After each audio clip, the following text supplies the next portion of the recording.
یا تو برڈز کر دیتے ہیں اس میں گندگی یا انسان ہی خود کر دیتا ہے، تو اس میں بالکل بدبو نہیں ہوگی۔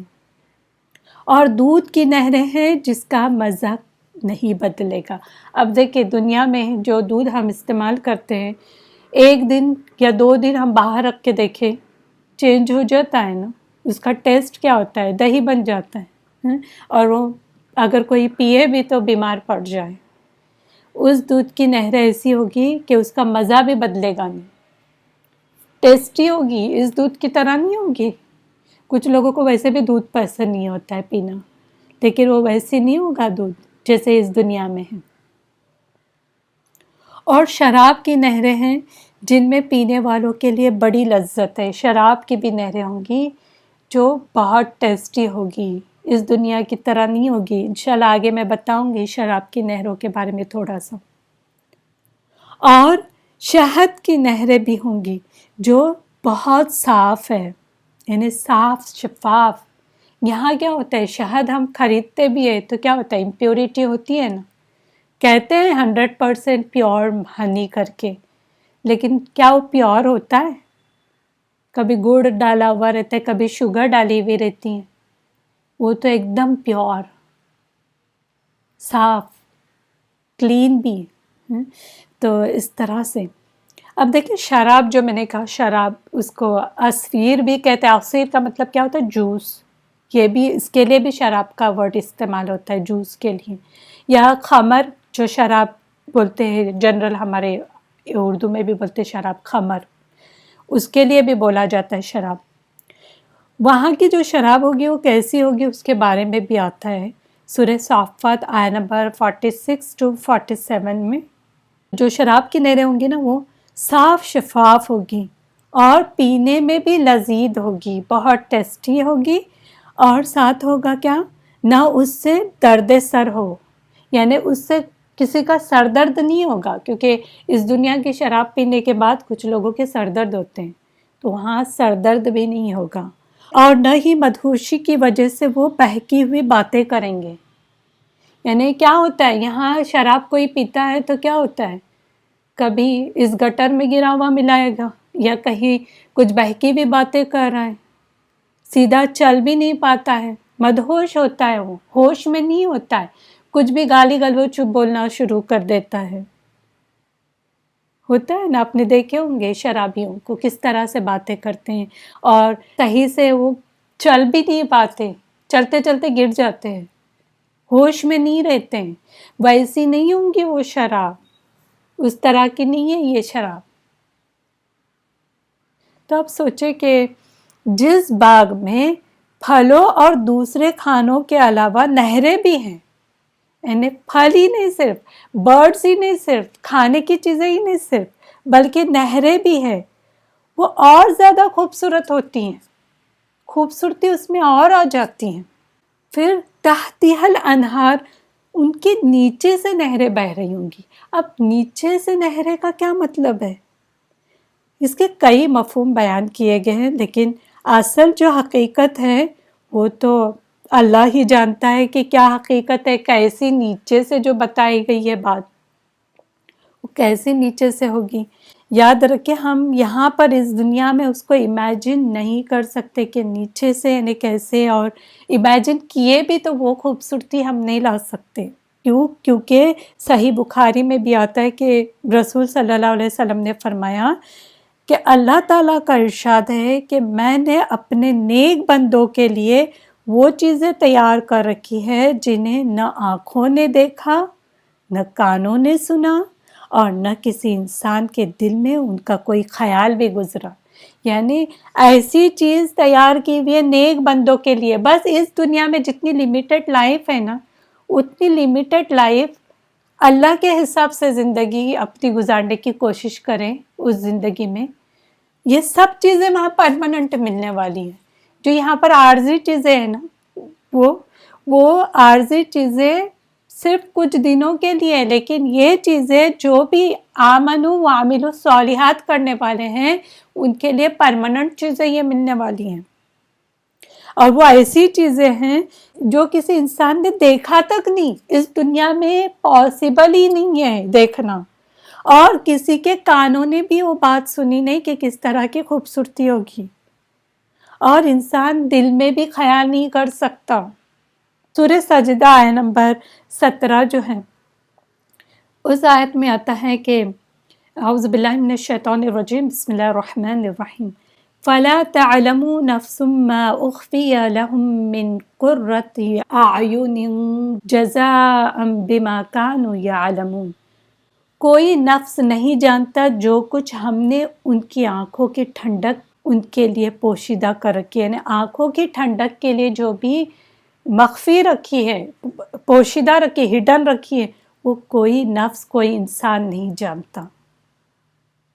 جو کچھ کرتے تھے، یعنی جو اس دنیا میں کرتے تھے، یہ اس کا بدلہ ہے اس کے لیے۔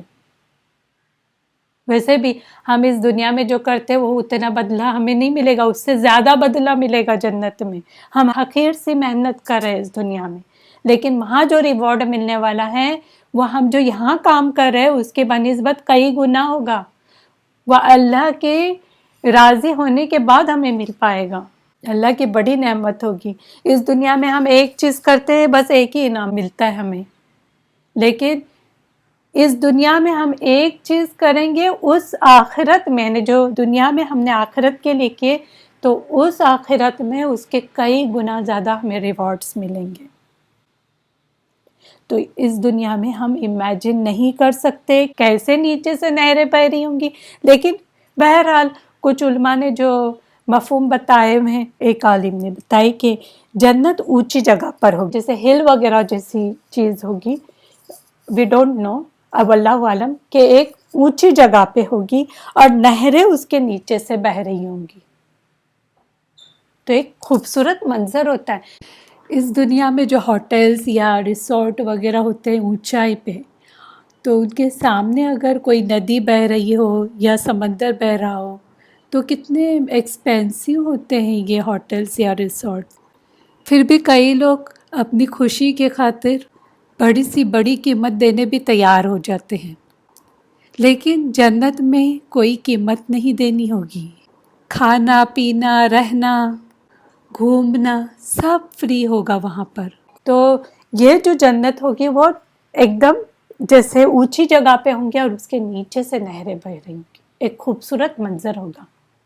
ان کے درختوں اور ان کے جو اوپر فلور جو ہوں گے اس کے نیچے سے نہریں بہ رہی ہوں گی۔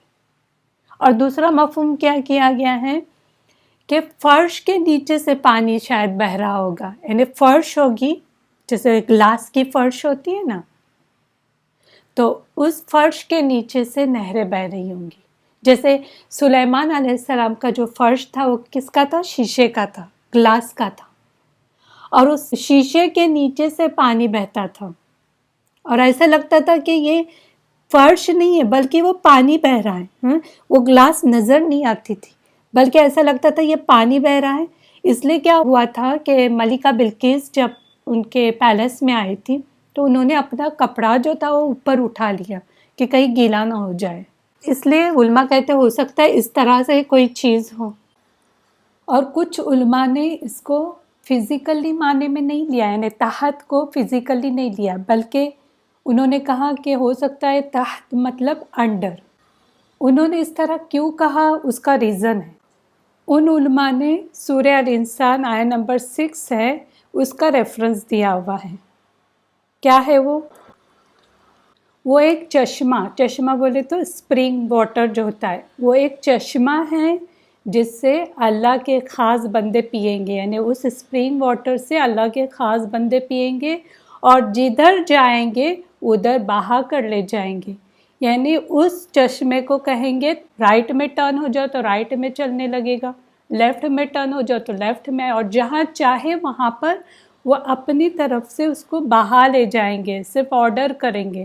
اسی لیے انہوں نے کہا، علماء نے کہا کہ یہاں پر انڈر کا مطلب یہ بھی ہو سکتا ہے کہ ان کے انڈر میں ہوں گے، جہاں وہ آرڈر کریں گے وہاں وہ نہریں بہنے لگیں گی، اس ڈائریکشن میں بہنے لگے گی۔ تو یہ بھی کیا ہوا ہے۔ بہرحال بس ایک مفہوم بتا دیا گیا ہے، بہت خوبصورت جگہ ہے، ہمارے خیال میں بھی نہیں گزر سکتا کہ کیسی چیزیں، لیکن کچھ چیزیں اس لیے بتائی گئی ہیں کہ تھوڑی بہت چیزیں ہمیں اس دنیا میں جو پتہ ہے اس سے کمپیئر کیا گیا ہے، جیسے کچھ فروٹ کے نام یا کچھ ایسی چیزیں جو ہمیں پتہ ہے وہ چیزیں بتائی بھی ہے، ہو سکتا ہے کچھ ایسی چیزیں بھی ہوں جو ہمیں پتہ بھی نہ ہو، ایون نام بھی اگر آئے ہیں تو وہ خوبصورتی کچھ اور ہی ہوگی۔ آگے کلما رزقوا منہا من ثمرۃ رزقا قالوا ھذا الذی رزقنا من قبل، جب بھی انہیں کھانے کے لیے کچھ دیا جائے گا پھلوں میں سے بطور رزق، تو وہ کہیں گے یہی تو ہے جو اس سے پہلے ہمیں آپ نے دیا تھا، یعنی اس سے پہلے ہم نے یہی کھایا تھا۔ تو اس کا کیا آتا ہے، جنت کی چیزیں دیکھ کر جنتی کہیں گے کہ یہ وہی ہے جو ہمیں پہلے دیا گیا تھا، یعنی یہ جانی پہچانی چیز ہے، کوئی تو جانی پہچانی چیز انہیں دی جائے گی۔ اور یہ انسان کی فطرت میں ہے کہ کوئی بھی نئی چیز کھانے سے پہلے وہ تھوڑا جھجکتا ہے نا، جھجک محسوس ہوتی ہے۔ کوئی بھی آپ نئی چیز کہیں کسی اور کنٹری میں جائیں تو یہ ہوتا ہے کہ پتہ نہیں کیسی ہوگی، ٹیسٹ کیسا ہوگا۔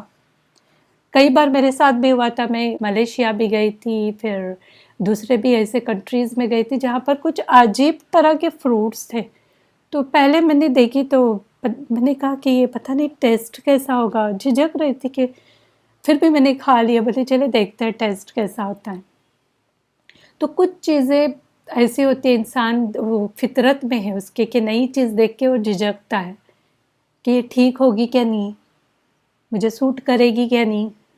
خاص طور سے آپ نے بچوں کو دیکھے ہوں گے کہ بچے جو ہوتے ہیں ان کو کوئی بھی نئی چیز لا کے دے، یعنی بچپن سے آپ نے وہ چیز کھلائی نہیں اور اچانک کوئی ایسی چیز لا کے دیتے تو کیا کرتے، پہلے دیکھتے رائٹ لیفٹ اوپر نیچے سب دیکھتے رہتے اور کھانے میں تھوڑے جھجکتے بھی ہیں۔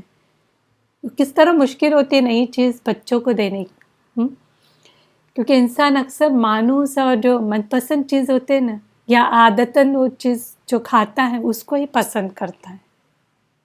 اس لیے تو مائیں کہتے ہیں نا ذرا چکھ کے تو دیکھیں، ٹیسٹ کریں، نہیں پسند آئے تو نہیں کھائیں، پھر کھاتے اور پھر بولتے ہاں بہت ٹیسٹی تھا، اور کبھی کبھی بولتے بھی نہیں ہیں کیونکہ پھر مما بولیں گے دیکھیں میں نے بتایا تھا نا اس لیے چکھنے کا۔ تو اس لیے بچے یہ جو تانا مارتے ہیں مائیں، اس کی وجہ سے چاہ کے بھی کھانا نہیں چاہتے، اس لیے سب ایسی باتیں نہیں کریں، ٹھیک ہے۔ چلیں اب جو چیز مانوس ہوتی ہے وہ چیز انسان پسند کرتا ہے۔ من قبل، اب من قبل اس سے پہلے بھی یہی دیا گیا تھا، اس کا مطلب کیا ہے، اس سے پہلے دیا گیا تو وہی اس سینس سے نہیں بولیں گے کہ پھر وہی، یعنی پھر سے وہی بورنگ ہو گئے، اس طرح سے نہیں بات ہے کہ، بلکہ وَأُوتُوا بِهِ مُتَشَابِهًا، اس سے ملتی جلتی وہ دی جائے گی، اور ان کو یعنی ان پھلوں سے ملتے جلتے دیے جائیں گے۔ کس اعتبار سے ملتے جلتے؟ شاید ظاہری اعتبار سے، یعنی دکھنے میں ویسے تھے، یا نام کے اعتبار سے، جیسے نام بھی آتے ہیں نا کچھ پھلوں کے وغیرہ، انجیر وغیرہ جو نام آتے ہیں تو نام کے اعتبار سے شاید ملتے جلتے ہوں گے، یا شکل کے اعتبار سے ہوں گے، جیسے قرآن میں پھلوں کے نام آتے ہیں انار، انگور، زیتون، انجیر، کیلے اور بیر وغیرہ جو آتے ہیں، تو ہو سکتا ہے شکل میں کس حد تک وہ سیم ہو، سیملر ہو، سائز میں لیکن بہت زیادہ بڑے ہوں گے، لیکن ان کے جو ذائقے ہیں، ٹیسٹ جو ہے اور جو خوشبو ہے ان کی اور جو کوالٹی ہے ان کی، وہ بالکل بھی الگ ہوں گی، اس دنیا کی طرح نہیں ہوگی، بلکہ اعلیٰ درجے کی ہوگی۔ اس دنیا میں بھی دیکھیں کئی فروٹ سیلر کو آپ دیکھیں گے ان کے پاس بہت اچھی کوالٹی والے فروٹ ہوتے ہیں، کسی کے پاس ایسے جیسے سڑے گلے ہوتے ہیں، تو ہم کیا کرتے ہیں جو اچھی کوالٹی والے وہ لے لیتے ہیں، بھلے ہی وہ مہنگے ہوتے ہیں لیکن وہ ہمیں پسند ہوتے ہیں۔ تو یہ تو بہت اعلیٰ درجے، یہاں پر جو کوالٹی ہے اس سے بھی اعلیٰ درجے جو ہم امیجن نہیں کر سکتے، کیونکہ وہ خوشبو بھی ایسی ہوں گی کہ انسان خوش ہو جائے، اور اس کا جو مزہ ہے نا وہ چینج نہیں ہوگا۔ ہم 2 دن اگر کوئی فروٹ کو باہر رکھے تو سڑتے بھی ہے اور ٹیسٹ بھی چینج ہو جاتا ہے، لیکن اس طرح کے نہیں ہوں گے، اور کبھی کبھی داغدار بھی ہوتے ہیں، ویسے داغدار بھی نہیں ہوں گے۔ کچھ نے کہا کہ